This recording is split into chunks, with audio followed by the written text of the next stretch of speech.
단풍이 절정입니다. 온 산이 빨갛게 물들었어요. 네, 깊은 가을입니다. 오늘은 여러분과 함께 인간관계에 대한 이야기, 어떻게 하면 이 어렵고 복잡한 인간관계를 지혜롭게 헤쳐갈 수 있을까, 어떤 좋은 방법은 있지 않을까 하는 이야기를 나누려고 합니다.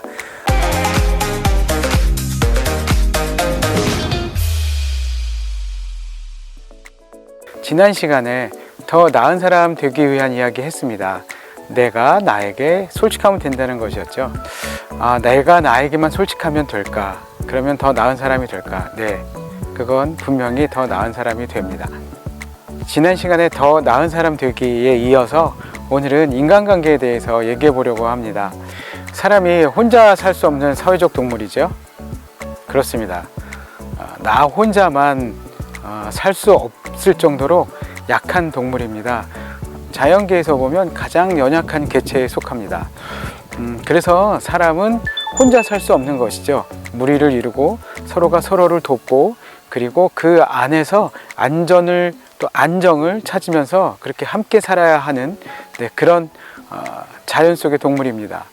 지능이 높다는 것의 의미는 결국 우리는 사회생활을 한다는 것, 그리고 그 안에서 다른 동물들을 제압하며 살 수 있는 놀라운 지능이 있다는 것이 아니겠습니까? 네, 그렇게 인간관계는 우리가 인류로 살아남으면서부터 가장 중요한 문제 중에 하나였습니다. 혼자 살 수 없기 때문이죠. 그래서 그 안에서 어우러 사는 것이 얼마나 중요한 것인가, 그것에 대한 어려움, 그것에 대한 이해, 그것에 대한 즐거움까지 함께 누리지 못하면 그 안에서 정말 살기 힘들어지는 것이 바로 우리들입니다. 문화나 지역 또는 인종이나 여러 가지 자연 환경에 따라서 인간관계의 테두리는 굉장히 다릅니다. 문화가 다르면 그 안에서 생겨나는 인간관계의 색깔도 다르고, 또 자연 환경이 다르면 그 안에서 일어나는 인간관계의 모습도 다릅니다. 그래서 인간관계는 정답이 없는 것이죠. 내가 속한 무리, 내가 속한 사회, 그리고 내가 함께 속한 사람들, 그 사람들과 이루는 문화, 그 문화가 인간관계 가운데 굉장히 중요합니다. 인간관계 때문에 굉장히 힘들어하고 어려워하고 실패를 보셨던 분들 많으실 겁니다. 근데 도대체 정답이 없어요. 어떤 사람은 이렇게 하라고 하고 또 어떤 사람은 저렇게 하라고 하고 하는데 그것들마다 어떻게 보면 정답에 가깝지 않습니다. 그건 그 사람한테만 정답이죠. 그게 꼭 나한테 정답이지 않았던 적이 수없이 많이 있는 것이죠. 네, 인간관계는 그렇습니다. 어쩔 수 없어요. 내가 내 인간관계를 내 스스로 구축하는 수밖에 없습니다. 그 어려움 가운데에서 헤쳐나올 수밖에 없고요. 그 어려움을 내가 풀어나가는 수밖에 없습니다. 그러면 결국 중요한 것은 또 내가 되는 것이죠. 다른 사람이 나를 어떻게 대해줄까, 또는 다른 사람이 나를 어떻게 생각할까 하는 건 중요하지 않습니다. 그건 거꾸로 여러분이 다른 사람에 대해서 생각하지 않는 거하고 똑같아요. 다른 사람도 여러분을 생각하지 않습니다. 생각할 때는요, 좋은 생각이 아니라 나쁜 생각할 때 생각합니다. 저 사람 이상해. 저 사람 영 아닌 것 같아. 쟤 왜 저래? 이럴 때에만 생각을 하는 것이지, 평상시에 너무나 훌륭한 사람이야, 저 사람은 꼭 필요한 사람이야 라고 평상시에 그렇게 생각하지 않습니다. 그러니까 나를 타인이 어떻게 생각하느냐 라고 하는 생각은 의미가 없는 것이에요. 근데 우리는 항상 그것들 때문에 고민합니다. 다른 사람이 나를 어떻게 생각할까, 다른 사람이 나를 어떻게 평가할까 라는 것 때문에 밤마다 끙끙대는 것이죠. 그래서 그것은 중요하지 않아요. 다른 사람이 나를 어떻게 생각하느냐 라는 것은 그래서 중요하지 않습니다. 원래 사람은 이기적이에요. 자기밖에 생각할 줄 모릅니다. 그게 원초적으로 그렇습니다. 왜냐하면 그래야 생존하거든요. 원래 우리가 이 땅에서 생존한 방식은 내가 나를 보호하는 데부터 시작합니다. 그래서 모든 사람은 사실 이기적이에요. 그러니 다른 사람이 나를 좋게 생각한다는 생각은 하지 않는 게 좋습니다. 왜냐하면 모든 사람이 자신을 생각하기에도 바빠요.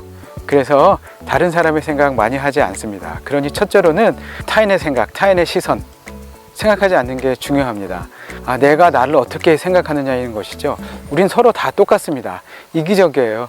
그래서 내가 나를 얼만큼 타인에게 좋은 사람일 수 있는가라는 것이 인간관계의 시작이 됩니다. 이런 인간관계 때문에 싸움이 일어나는 경우가 생기면 사실상 굉장히 힘들어하죠. 억울해하고 또 속상해하고, 그것들 때문에 인간관계가 망가졌다 또는 어떤 사람하고와의 관계가 끊어졌다라고 생각합니다.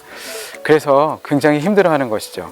싸움이 없고 말다툼이 없고 인간관계가 틀어지지 않는 인간관계는 없습니다. 그건 누구나 같아요. 어느 순간 나와 맞지 않는 사람, 나와 생각이 다른 사람 또는 이해관계가 얽혔을 때 그때 분쟁이 일어나는 것은 당연합니다.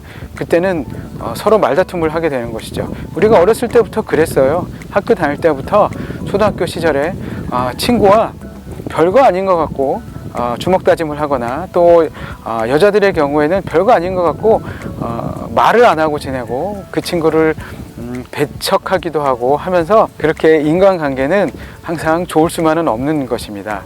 자, 그랬을 때 어떻게 생각할까요? 사람들은 모두 자기가 피해자라고 생각할 겁니다. 싸움이 일어났습니다. 그래서 말다툼을 했어요, 친구와. 그러면 집에 와서 속상해합니다. 그리고 집에 와서 반성을 하죠. 내가 잘못했어. 내가 그러지만 않았어도 그 친구가 나한테 화를 내지 않았을 거야. 모든 건 내 잘못이야. 그렇기 때문에 내가 가서 먼저 사과를 해야겠어 라고 생각하는 사람은 사실 없습니다. 친구와 싸웠어요. 이유가 어떻게 됐든 그냥 속상합니다. 싸웠다는 것만으로 아주 속상합니다. 그리고 집에 와서 어떤 생각을 하냐면, 걔는 왜 나한테 그랬을까? 걔가 나를 싫어하나? 걔 아주 나쁜 애네. 이 다툼의 시작은 걔 때문이야 라고 생각하게 됩니다. 절대로 사람은 분쟁이 일어났을 때 자신이 가해자라고 생각하지 않습니다. 모두 다 피해자라고 생각하는 거죠. 심지어 먼저 지나가던 친구를 아무 이유 없이 때린 친구도 혼날 때에는 본인이 가해자라고 얘기하지 않습니다. 쟤는 맞을 짓을 했어요. 쟤 뭐 때문에 내가 그런 거예요. 쟤 평상시에 저를 놀렸어요 라고 그렇게 했던 행위에 대한 이유를 대죠. 그리고 그 이유들은 본인이 피해자라는 사실을 강조하기 위해서 그렇게 합니다. 그렇죠. 인간관계는 그래요. 그러니 서로 이기적이니 그 이기적인 것 안에서 상처받을 필요 없습니다. 그렇게 싸웠을 때 그 다음에 사람들은 어떠한 행동, 어떤 기대를 할까요? 누군가가 와서 나를 조금 위로해 줬으면 좋겠고, 누군가가 내 편을 좀 들어줬으면 좋겠고, 누군가가 나를 좀 도와줬으면 좋겠고, 또 같이 싸웠던 상대방이 먼저 자기한테 손을 좀 내밀어 줬으면 좋겠고, 그런 기대들을 합니다. 네, 본인은 움직이지 않아요. 주변이 움직이기를 원합니다. 사람 또 누구나 다 그래요. 본인이 먼저 일어나서 사과를 해야 되겠다, 먼저 일어나서 말을 걸어봐야 되겠다 라고 하는 사람 극히 드뭅니다. 대부분의 사람들은 누가 나 대신 주변 환경, 주변 분위기를 좀 바꿔주고, 그리고 나와 다툼을 했던 상대방이 먼저 손 내밀어 주기를 기다리는 것이죠. 그래서 우리는 원래 그렇게 이기적인 사람들입니다. 누구나 그래요. 그것을 나쁜 사람, 좋은 사람으로 나눌 필요는 없습니다. 왜냐하면 그게 우리 인류의 생존 방식이었기 때문이죠. 중요한 것은 그대로만 있으면 인간관계가 힘들어집니다. 싸우고 내 편을 모아야 되고, 또 상대방이 손 내밀 때까지 기다리면서 속상해야 되고, 또 그 사이에서 여러 가지 소문과 여러 가지 이유들이 또 난무하고, 상대방도 똑같이 그런 행동을 할 테니 서로 사람을 내 편을 만들어야 되고, 그러한 시간이 굉장히 낭비적이고 소모적이며, 또 그런 시간들이 굉장히 힘이 듭니다. 인간관계는 그렇게 해서는 평탄해질 수 없는 것이죠.